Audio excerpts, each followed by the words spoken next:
I had the abortion at 21 weeks, but in hindsight, I know that I wasn't well informed in making that decision at the time.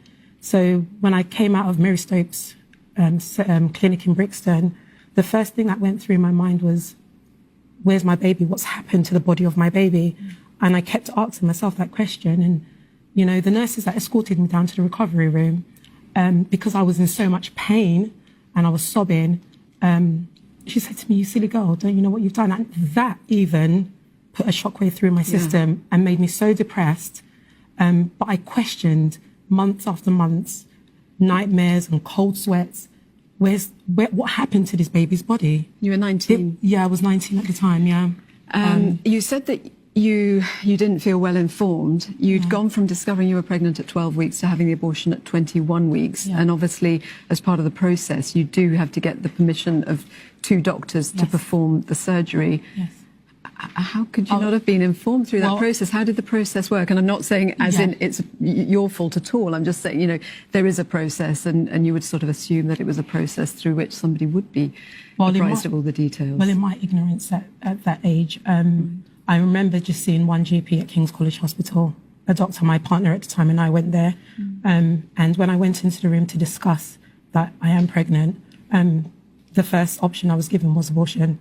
And we stepped out of the room, we spoke for 5 minutes, went back in, and I was so afraid, so confused. I had no clue what to do. All the voices around me at the time were telling me I couldn't do it, I couldn't do it. So I felt so much pressure. I felt okay within myself to go in for the abortion, but when I left that clinic, that was the beginning of my nightmare.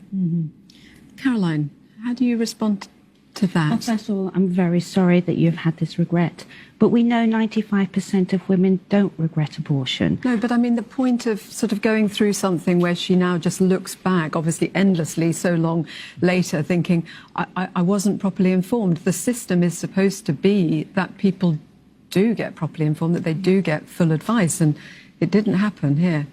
I can't obviously answer for that because I wasn't in the consultation with you.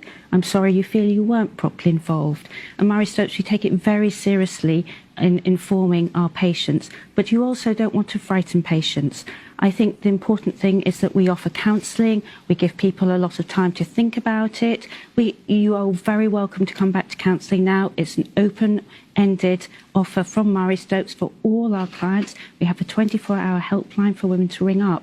So I'm sad that you've had this experience. I'm completely healed in my process for many years of struggling and to come to terms with the abortion that I went through. Facing the images one day just outside the Department of Health was like, whoa, like, oh my goodness, this is what happened to my baby. And that was that sudden realization and another step towards the healing process. So I just feel that why are women not informed? Why are we not properly informed? If I went in for an operation, I would get the full download of this operation that I'm to have. Why is it with abortion that it's so secret? Why don't you let us know what we are going for and what's going to happen to our babies? Why it's not a matter of scaring people, it's a matter of informing people so that I can make a proper informed